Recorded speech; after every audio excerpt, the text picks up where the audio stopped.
Hey guys, another video, this one on towing for the new next gen Ranger. So as you know from my last video, I've just bought the XLT model Ranger in the V6. This is our first time taking it with the van. So we've got our Forbes MDC 15 Plus van, and we've got about a couple of hour drive south today with the family. So first time towing the van, so really keen to share with you the difference between the new Ranger and the Pajero Sport. I'm sure it'll do well, but you know, we'll look at sort of fuel consumption and ease of towing and things like that. So stay tuned. So for those of you that haven't seen my previous videos, we've got the DO35 hitch on our Forbes MDC 15 Plus. And as you can see, I've got a bit of extra weight in the back of the tray. So we've got a couple of kids' bikes. Our weight towing today is actually very similar to our recent trip up to Exmouth along the coast. So we've got full tanks. We've got two 9-litre gas tanks which are full as well. We've also got 40 kilos or 40 litres of water on the front of our caravan as well. So reasonably loaded. The fridge is also full. So it'll be a good comparison to the sort of weight we were towing when we went on that recent trip. So you can actually preset your van on the new Ranger, which is really awesome. So it's got all the dimensions in there. And then I come down to the panel here and I can actually move into what's called tow haul mode. Changes all the colors as well, which looks quite cool. But that just optimizes all of your gear shifts, etc., because you're towing. That kind of gold color looks quite nice. So I've only been driving for about 5 minutes, but already I can feel the torque difference. We just had to go for a few roundabouts and stop starts, and you can definitely notice that extra power there. The van is actually quite heavy today, so you know, it seems to be handling it fine. Just cruising along now on the freeway. Yeah, it's a very nice drive. It feels very stable as well. Not that the other car didn't, but yeah, I wasn't sure with the dual cab how it would feel. So we'll see how we go in an hour or so. But yeah, so far it feels very very controlled. And the other thing to note is this is standard suspension, so there is no modifications yet. This is pretty much straight out of the factory floor with the addition of the red arc brake controller. But other than that, it's fine. So when I get to some level ground as well, we'll have a look how the van and the car's sitting. Yeah, so another cool thing with this particular vehicle is you can actually use your cruise control, but also it has the lane assist feature as well, which at first is a bit unusual if you haven't had it before, but it makes sure that you sort of keep it in your lanes. So you do need to be hands on the steering wheel, but it does sort of do a few minor corrections to keep you in the lane.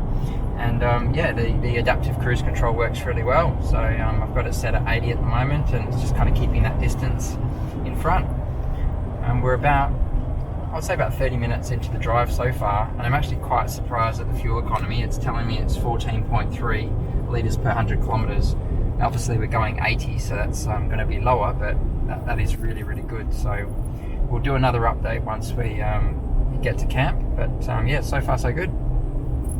So we've just come up to traffic in the city, so I thought it's a good time to do an update on fuel economy, because the fuel economy will probably get worse from here on in traffic.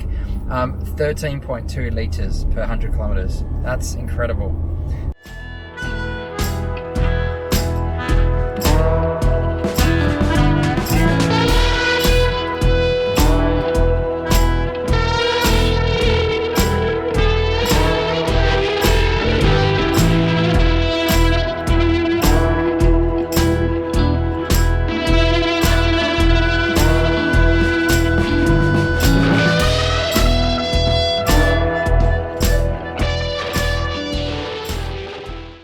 Okay, we've just arrived at camp, and check out that fuel economy. So 13.7 litres. I'm really, really impressed with that. That's awesome.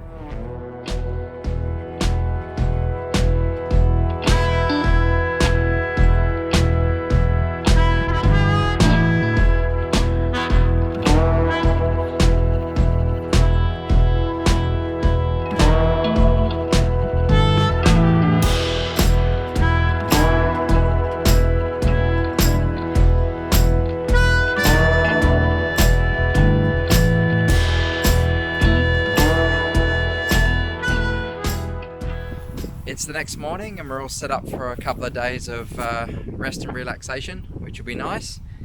Look, I was really impressed with the Ranger's towing. It seemed effortless, you know, the towing, so that was amazing. The Pajero did well, but we were probably close to the sort of 20 litres per 100 kilometre sort of mark in terms of towing.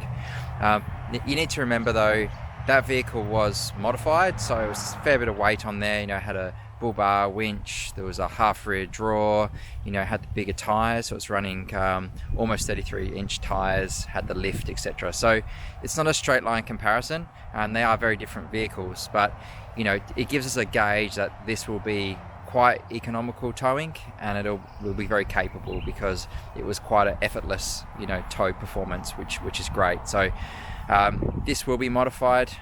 It will have, you know, bull bar, it will have bigger tires, etc. So that'll be another one to come back to and see in the future. But straight off the factory floor, very impressed with the towing capability, and we'll obviously get a bit more range, which will be good.